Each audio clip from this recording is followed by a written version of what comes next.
रुक करेंगे दुर्ग जिले का, जहां से हमारे सहयोगी सुबोध तिवारी जुड़ चुके हैं। जी सुबोध जी, ऐसी कौन कौन सी खबरें जो सुर्खियों पर है, साथ ही लगातार साइबर आपराधिक घटनाएं भी सामने आ रही है दुर्ग जिले से, इसको लेकर पुलिस क्या कुछ कार्रवाई कर रही है? देखिए कमलेश्वरी जी, जहां तक साइबर अपराध के बारे में बात करें तो लगातार पुलिस के द्वारा अपील की जाती है कि किसी भी तरह के ओटीपी शेयर ना करें, किसी भी तरह के सोशल मीडिया प्लेटफॉर्म पर आए हुए जो लिंक्स हैं जी उसे क्लिक ना करें, उसे टच ना करें। और किसी तरह के कोई प्रलोभन देता है, कोई प्रभावित करता है किसी तरह के मुनाफे को लेकर, पैसे इन्वेस्टमेंट को लेकर, तो उनकी बातों पर ना आए, बल्कि उसकी जानकारी सीधे जी पुलिस थाने में, पास के पुलिस थाने में उसकी सूचना दें। लेकिन लगता है कि लगातार अपील के बाद भी लोगों पर इसका असर नहीं हो रहा है और लगातार वो ठगे जा रहे हैं। और जो जालसाज हैं वह ऐसे लोगों को निशाना बनाकर लाखों रुपए कमा रहे हैं। हालांकि इसे लेकर लगातार दुर्ग पुलिस प्रयासरत है। कई तरह की बैठकें होती हैं प्रशासनिक अधिकारियों के साथ, थाना प्रभारी और चौकी प्रभारियों के साथ, लोगों को समझाइश भी दी जाती है। साइबर ठगी को लेकर ग्रुप भी बनाए गए, व्हाट्सएप ग्रुप बनाए गए हैं अलग अलग थाना और चौकी क्षेत्रों में, ताकि लोगों को जागरूक किया जा सके और उन्हें इस तरह की जानकारी दी जा सके। बावजूद जी इसके जालसाजों के, साइबर ठगी करने वाले अपराधियों के हौसले बुलंद हैं। और दूसरी बात है, युक्तिकरण के बहाने पिछले दिनों, जैसे कि सभी जानते हैं, कमलेश्वरी जी हमारे दर्शक बड़े अच्छी तरह से जी जानते हैं कि शिक्षा व्यवस्था में सुधार लाने को लेकर राज्य शासन के द्वारा युक्तिकरण योजना बनाई गई, जिसके तहत जितने भी शिक्षक पुराने जगहों पर जमे हुए हैं काफी वर्षों से, उन्हें बदल दिया जाए, उस जगह बदल दी जाए। और जहां पर विषय अनुसार शिक्षकों की कमी है या अधिकता है तो उन्हें भी दूसरे स्कूलों में स्थानांतरित किया जाए। लेकिन ऐसा लगता है कि युक्तिकरण का कई शिक्षक जो हैं वो अपनी चतुराई से लाभ उठा रहे हैं।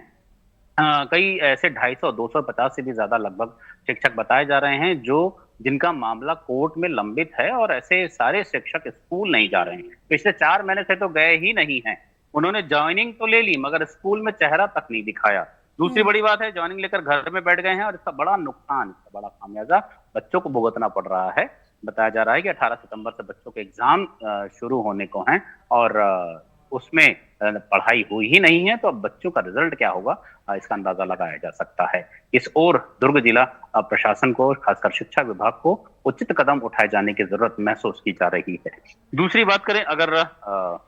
दुर्ग शहर की आम जनता बुनियादी सुविधाओं को लेकर, अगर नगर पालिका निगम जी प्रशासन की कार्य प्रणालियों को लेकर बात करें, तो हमेशा सवालिया निशान विपक्ष के द्वारा और आम लोगों के द्वारा लगाया जाता रहा है। पिछले दिनों व्यापारिक यूनियन के द्वारा भी मोर्चा खोला गया था, बाकायदा झंडा बैनर पोस्टर के साथ रैली निकाली गई थी, और पार्किंग के नाम पर ली जा रही रकम को अवैध वसूली करार देते हुए इसकी शिकायत सीधे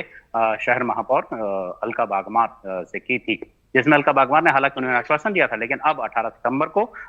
इन्हें एक सामान्य सभा का आह्वान किया जा रहा है। हो सकता है कि सामान्य सभा में निगम प्रशासन के अधिकारियों की कार्य प्रणाली और इस तरह के अवैध वसूली को लेकर खूब हंगामा मचे। तीसरा बड़ा मैटर है, जी दुर्ग कांग्रेस के बारे में बात करेंगे कि 18 सितंबर को ही सचिन पायलट, जो कि अखिल भारतीय कांग्रेस कमेटी के राष्ट्रीय महासचिव हैं, उनका आगमन है। बताया जा रहा है कि जिस तरीके से वोट चोर गद्दी छोड़ का नारा देकर ये लगातार भारतीय जनता पार्टी और पीएम मोदी को घेरने में की कोशिश में लगे हुए हैं, तो उसी अभियान के तहत सचिन पायलट दुर्ग पहुंचेंगे। उसको लेकर मलकीत सिंह गैंदू, जो कि कांग्रेस महामंत्री हैं, वे उन्होंने बैठक ली है, जिसमें तमाम पदाधिकारी मौजूद थे, पूर्व विधायक मौजूद थे, और इसकी रूपरेखा बनाई गई है कि आखिर किस तरीके से जो 3 जिलों की यात्रा सचिन पायलट करेंगे, तो किस तरीके से भारतीय जनता पार्टी को घेरा जाएगा और आम सभा भी ली जाएगी। और जंगलों में तो पुलिस और सीआरपीएफ जवान मौजूद ही रहते हैं, नक्सलियों से मुठभेड़ करते रहते हैं, जी मगर नक्सली जब चोटिल होते हैं, घायल होते हैं, तो वह इलाज कराने ग्रामीण क्षेत्रों में न जाकर कई बार शहरी क्षेत्रों में आ जाते हैं, और यहीं पर उनकी पहचान होती है और उसके बाद वो पकड़े जाते हैं। तो इसे लेकर यहाँ दुर्ग जिले के डॉक्टरों को, जो विभिन्न निजी और सरकारी अस्पताल के डॉक्टर हैं, उन्हें एक ट्रेनिंग दी जा रही है कि किस तरीके से उनका हाल हुलिया पहचाना जाए, उनकी हरकतों को देखकर संदेह किया जाए, तो जी और पता चले कि वह नक्सली है, तो उसकी सीधी जानकारी डायरेक्ट पास के पुलिस थाने में दी जाए, या जो भी उनके पास मौजूद पुलिसकर्मी है उसे जानकारी दी जाए, ताकि ऐसे अर्बन नक्सली जो कि रूरल एरिया से, ग्रामीण क्षेत्र से, जंगली क्षेत्र से इलाज कराने के लिए शहरी जी अस्पतालों में आते हैं, तो उनकी धर पकड़ की जाए। तो एक बड़ा प्रयास है नक्सली मूवमेंट को खत्म करने का राज्य शासन की ओर से। जी अमरीश जी। जी बिल्कुल सराहनीय पहल है, क्योंकि लगातार नक्सल घटनाएं सामने आ रही हैं, नक्सल विरोधी अभियान चलाए जा रहे हैं, और इसी कड़ी में अगर जो है डॉक्टरों को उनको पहचानने में आसानी होगी तो निश्चित तौर पर इससे सरकार को भी कहीं न कहीं लाभ मिलेगा। फिलहाल तमाम जानकारियों के लिए आपका धन्यवाद सुबोध। और ये थे हमारे सहयोगी सुबोध तिवारी ने बताया कि जो है दुर्ग जिले के डॉक्टरों को फिलहाल ट्रेनिंग दी जा रही है, ताकि अगर कोई भी नक्सली ग्रामीण क्षेत्र से इलाज कराने शहरी क्षेत्रों में आता है तो उनके हुलिये से, उनके हाव भाव से, उनके बर्ताव से पता लगाया जा सके कि वो नक्सली हैं या फिर आम जो है नागरिक हैं।